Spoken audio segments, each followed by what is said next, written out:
দীর্ঘ বিরতির পর মঞ্চে ফিরল সিরাজগঞ্জের জনপ্রিয় নাট্যগোষ্ঠী নাট্যলোক। গেল 13 ও 14 সেপ্টেম্বর 2 দিনের নাট্য উৎসব দিয়ে তারা 2 যুগ পূর্তি উদযাপন করেছে। সিরাজগঞ্জ রিপোর্টার মাহমুদুল হাসান উজ্জ্বলের প্রতিবেদন।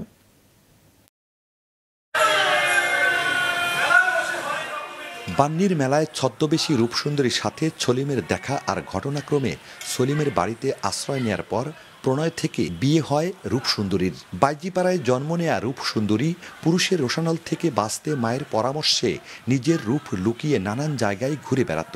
সলিমকে বিয়ের পর রূপসুন্দরী নিজের রূপে ফিরে আসে, কিন্তু যে শঙ্কায় নিজের রূপ পাল্টে মায়ের কাছ থেকে দূরে থাকত রূপসুন্দরী, বিয়ের পর সেই শঙ্কায় সত্যি হয়। গ্রামের প্রভাবশালী তালুকদারের রোশানলে পড়ে প্রাণ যায় সলিম রূপসুন্দরী দম্পতির। বহুদিন পর মঞ্চে এসে নাটক দেখতে পেরে খুব ভালো লাগছে। আর নাট্যলোকের সুন্দরী এটা প্রযোজনা আসলে আমাদের সমাজেরই একটা চিত্র। অনেক ভালো লেগেছে, এরকম নাটক সামনাসামনি এরকম ভাবে দেখা হয়নি কখনো। হাজার বছরের পুরাতন লোকগাথার কেন্দ্রীয় চরিত্র শিলাদেবী। পন্ডু নগরীর শেষ রাজা পরশুরাম মাহি সারোয়ার বলখির কাছে পরাজিত হবার পর তার বোন শিলাদেবী সতীত্ব রক্ষায় করতোয়া নদীতে আত্মহুতি দেয়। লোকগাথা অনুযায়ী মরদেহ যে স্থানে ভেসে ওঠে সেই পুণ্য স্থানকে কেন্দ্র করে আয়োজন করা হয় বান্নির মেলা।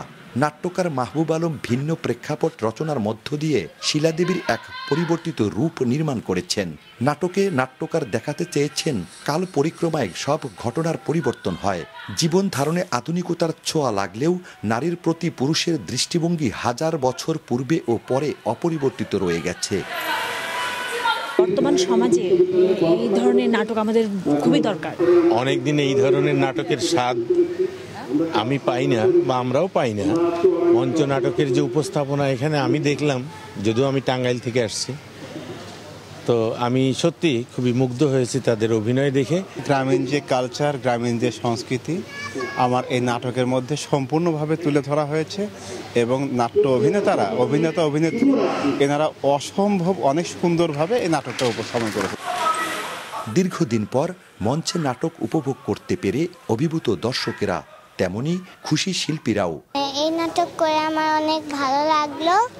এই নাটক আমার প্রথম নাটক, আমি 3 বছর হলো নাটক শিখি। একটা নাটক যখন আপনি করবেন বা অভিনয় করবেন সেটার আগে সবার আগে দরকার হচ্ছে চরিত্রটাকে নিজের ভিতরে নেওয়া আর কি। যখনই একটা সন্তান, একটা ছেলে সাংস্কৃতিক কর্মকাণ্ডের সাথে নাটকের সাথে জড়িত হবে, সে কিন্তু কখনোই ডিরেল হবে না, সে কখনো সমাজ থেকে বিচ্যুত হবে না।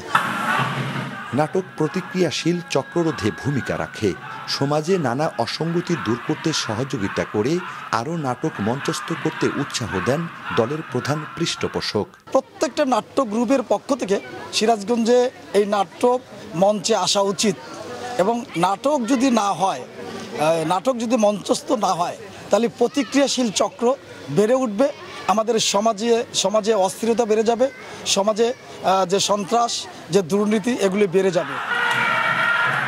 গেল 14 সেপ্টেম্বর শহরের ভাষা শহীদ অডিটোরিয়ামে শেষ হয়েছে 2 দিনের এই নাট্য উৎসব।